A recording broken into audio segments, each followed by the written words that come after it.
Hello, কি অবস্থা তোমাদের সবার? আচ্ছা, আজকে আমরা নিব ৮.৩-এর কনসেপ্ট ক্লাস, ঠিক আছে? সো বৃত্ত চ্যাপ্টারের এর মধ্যে আমরা কিন্তু ৮.১ এবং ৮.২ পুরোপুরিভাবে শেষ করে ফেলেছি, তাই না? কনসেপ্ট ক্লাস সেই সাথে এক্সারসাইজ ক্লাস পুরোপুরি শেষ আমাদের ৮.২ অবধি। সো তোমরা যারা সেই ক্লাসগুলো এখনও করোনি তারা আমাদের ভিডিওর নিচে কমেন্ট বক্স চেক করো, সেখানে আমাদের কোর্সের লিঙ্ক দেওয়া থাকবে। সেই কোর্সে গিয়ে ডিটেলসের ক্লাসগুলো আরও ভালোভাবে করতে পারবে। সো চলো আর কথা না বলে আজকে শুরু করি আমাদের ৮.৩-এর কনসেপ্ট ক্লাস। বৃত্তস্থ চতুর্ভুজ।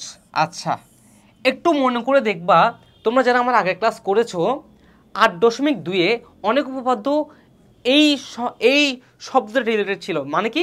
বৃত্তস্থ চতুর্ভুজ নিয়ে। মানে কি ভাইয়া? একটা বৃত্তের মধ্যে কি হবে? চতুর্ভুজ হবে, ঠিক আছে? দেখো কি লিখেছে, বৃত্তীয় চতুর্ভুজ বা বৃত্তে অন্তর্লিখিত চতুর্ভুজ হলো এমন চতুর্ভুজ যার চারটি শীর্ষবিন্দু বৃত্তের উপর অবস্থিত। এই সকল চতুর্ভুজের বিশেষ কিছু ধর্ম রয়েছে। আচ্ছা, সেই ধর্মগুলোর ব্যাপারে আমরা এই অধ্যায়ে জানবো। তাহলে প্রথমে একটু দেখো, এটা ধরো একটা বৃত্ত, এই বৃত্তের আমি ধরো একটা চতুর্ভুজ আঁকলাম, এটা এটা এই চারটা বাহু। একটু ভালো করে খেয়াল করে দেখবা এই চার বাহুর যে শীর্ষবিন্দুটা আছে না, এইগুলা প্রতিটাই কি বৃত্তের উপর অবস্থিত না? দেখো তো একটু, হ্যাঁ, এই বিন্দুগুলো, এই শীর্ষবিন্দুগুলো সবগুলো কি আমার বৃত্তের উপর অবস্থিত।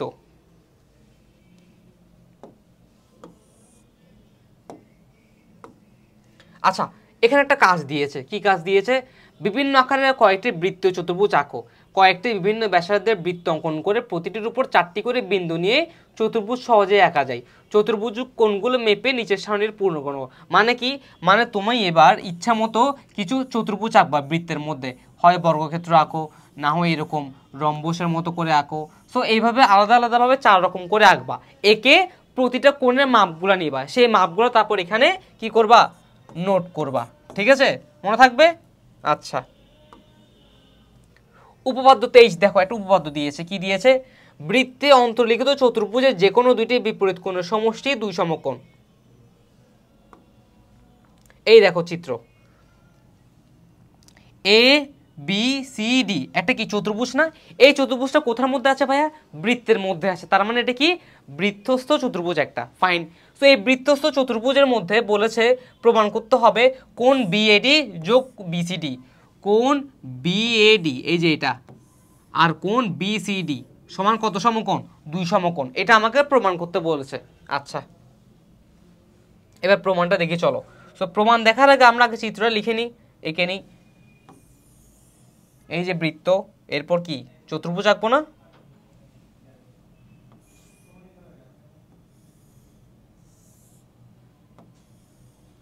আঁকলাম চতুর্ভুজ, ঠিক আছে? সো এটার নাম কি দিব? A B C D.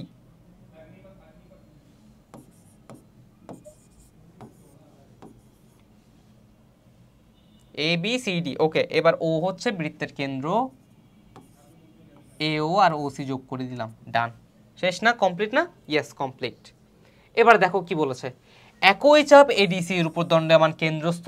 আচ্ছা, এডিসি এর উপর দণ্ডায়মান কেন্দ্রস্থ, এই যে এ ডিসি এর উপর দণ্ডায়মান কেন্দ্রস্থ প্রবৃদ্ধ কোণ হচ্ছে কি? এওসি। দেখো তো একটু, এই যে এওসি এটা কি আমার কেন্দ্রস্থ কোণ না? এটা আমার কি কোণ ভাইয়া? কেন্দ্রস্থ কোণ। সো এই কেন্দ্রস্থ কোণ সমান কি হবে? 2 ইন্টু বৃত্তস্থ কোণ না? আমরা জানি কেন্দ্রস্থ কোণ হচ্ছে বৃত্তস্থ কোণের কয় গুণ? দ্বিগুণ। তাহলে বৃত্তস্থ কোণ কোনটা বলো তো? এ বি সি না?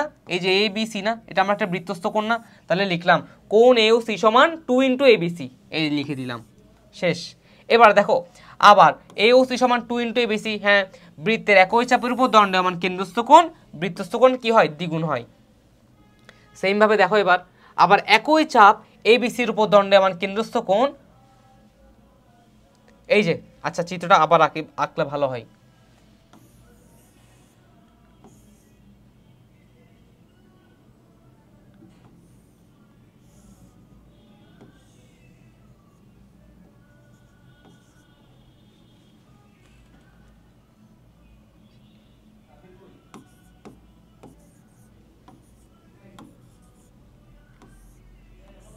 ঠিক আছে, ওকে। এবার দেখো একই চাপ এবিসির উপর দণ্ডায়মান কেন্দ্রস্থ কোণ, এই যে আবার কি কেন্দ্রস্থ কোণ কি? এওসি না? সো এবার এওসি এর এটা তো আমার বৃত্তস্থ কোণ একবার এবিসি নিয়ে ফেলেছি। এবার দেখো তো এই পাশে আরেকটা বৃত্তস্থ কোণ আছে না? আমার আছে, সেটার নাম কি? এডিসি। তাহলে লিখলাম কোণ এওসি সমান 2 ইন্টু এডিসি। ডান। এবার দেখো একটু, সুতরাং লেখা যায় কোণ এওসি সমান 2 ইন্টু এডিসি। এবার দুইটা কোণ যোগ করে দাও, এওসি যোগ এওসি সমান কি হবে দেখো তো, 2 কমন নিলে কোণ এবিসি যোগ কোণ এডিসি। এবার দেখো প্রবৃদ্ধ এওসি যোগ কোণ এওসি, একটা সমস্যা আছে কেন সেটা কি দেখো তো, এই এওসি কোণটা আর এওসি কোণটা মিলে কত সমকোণ হবে বলতো, টোটাল হবে 4 সমকোণ। টোটাল কত, 4 সমকোণ হবে। লিখলাম কোণ এওসি যোগ কোণ এওসি সমান 4 সমকোণ। সুতরাং এটা সমান যদি 4 সমকোণ হয়, এবার 2 2 কেটে দাও, এখানে থাকে কত থাকে 2, 4কে 2 দিয়ে ভাগ করলে 8 থাকে 2, তার মানে কোণ এবিসি যোগ কোণ এডিসি সমান কত হবে, 2 সমকোণ হবে। এই যে শেষ, প্রমাণিত। সো একইভাবে প্রমাণ করা যায় কোণ বিএডি যোগ বিসিডি সমান কত, 2 সমকোণ, প্রমাণিত। বুঝতে পারছে জিনিসটা, উপপাদ্যটা বুঝতে পারছে ভালো করে? ডান।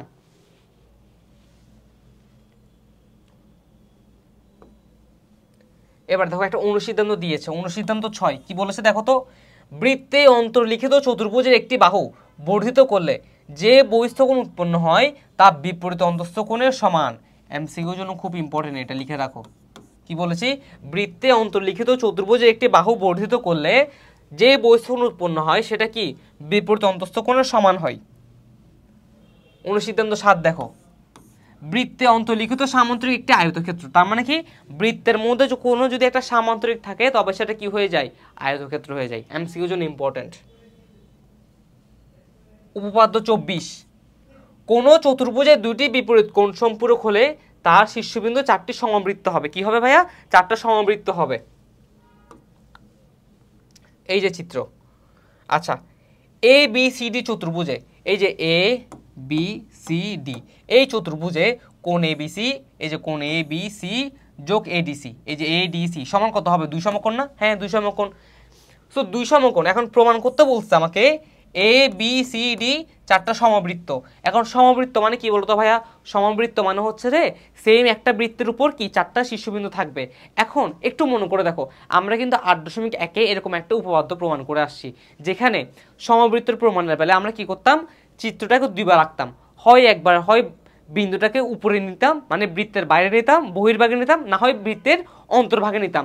সো এখানে আমরা খালি এক ভাগ দিয়ে করছি, যেটা কি বিন্দুটাকে বৃত্তের বহির্ভাগে নিছি, বহির্ভাগে নিয়ে একবার প্রমাণ করে দেখব যে আমার কন্ডিশন ম্যাচ করে কিনা। যদি কন্ডিশন ম্যাচ না করে তার মানে বলা যাবে যে আমার ডিটা আসলে কোথায় অবস্থিত, এখানে ই অবস্থিত। বোঝা যাচ্ছে? চলো তাহলে প্রমাণ করি। সো আমি আগে চিত্রটা একবার এখানে আঁকি।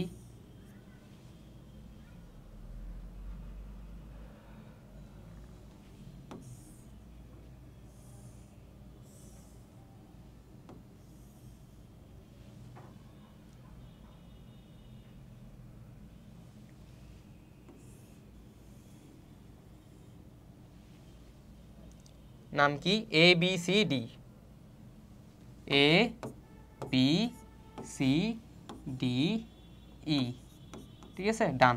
এবার দেখো কি বলেছে, আর কিছু আছে না। সো এখান থেকে কি করব দেখো, এবার কোণ এবিসি যোগ কোণ এইসি, এবিসি যোগ এইসি সমান কত, 2 সমকোণ না? লিখলাম 2 সমকোণ। বৃত্তে অন্তর্লিখিত চতুর্ভুজে যে কোনো দুই বিপরীত কোণের সমষ্টি কত হয় ভাইয়া, 2 সমকোণ হয়। আচ্ছা 2 সমকোণ লেখা শেষ। এবার দেখো এবিসি যোগ এডিসি সমান কত, আবার এবিসি যোগ এডিসি সমান কত বলা যায়, 2 সমকোণ বলা যায় না, কারণ আমি ধরে নিছি এইসির বাইরে আমি একটা বৃত্ত আঁকছি, বিন্দু আঁকছি, সেই বিন্দুটাকে আমি এখন রিপ্লেস করে লিখলাম যে কোণ এবিসি যোগ কোণ এডিসি সমান কত হবে, 2 সমকোণ হবে। এখন দেখো সুতরাং কি বলা যায়, কোণ এইসি সমান কোণ এডিসি বলা যায়। এই যে কোণ এইসি সমান কোণ এডিসি এখান থেকে বলা যায়। কিন্তু এখন একটু ভাবো তো, এইসি সমান কি আসলে ইডিসি হবে কখনো? হবে না। এইসি সমান কখনো কি এডিসি হবে? হবে না। কেন হবে না? কারণ ত্রিভুজ সিইডি এর, এই যে ত্রিভুজ সিইডি, এটা একটা ত্রিভুজ না আমার, এই যে সিইডি, এই ত্রিভুজের বহিস্থ কোণ কে বলতো, এইসি। এটা হচ্ছে আমার কি, এই ত্রিভুজটার বহিস্থ কোণ। এখন বহিস্থ কোণ কি হবে, বিপরীত একটা অন্তস্থ কোণের চেয়ে অবশ্যই বড় হবে না? আমরা কি জানি, বহিস্থ কোণ হচ্ছে যে দুইটা অন্তস্থ কোণের সমান, দুইটা অন্তস্থ কোণের যোগফলের সমান বিপরীত অন্তস্থ কোণের, কিন্তু এখানে তো একটা অন্তস্থ কোণ। সো একটা অন্তস্থ কোণের চেয়ে কি বহিস্থ কোণটা বড় হবে না? অবশ্যই হ্যাঁ। তার মানে কি আমার এই আগের লাইনটা যে আমার সমান আসছে সেই কন্ডিশনটাকে কি ফুলফিল করে? করে না। তার মানে বলা যায় ই আর ডি ভিন্ন বিন্দু হতে পারে না। ই বিন্দু অবশ্যই কোথায় হবে, ডি বিন্দুর সাথে মিলে যাবে। মিলে যাবে মানে হচ্ছে কি ভাইয়া, এটার কোনো অস্তিত্ব থাকবে না, এটার কোনো অস্তিত্ব আর থাকবে না।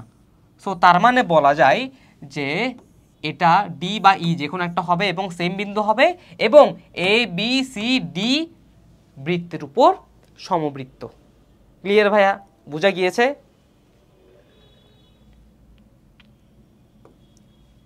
ওকে, সো আমাদের এই 8.3-এর কনসেপ্ট ক্লাস এখানে শেষ হলো। খুব ছোট্ট একটা কনসেপ্ট ক্লাস ছিল, তাই না? আর আগামী ক্লাসে আমরা এই 8.3-এর উপর অনুশীলনী ক্লাস প্র্যাকটিস করব। ঠিক আছে, টাটা আজকে।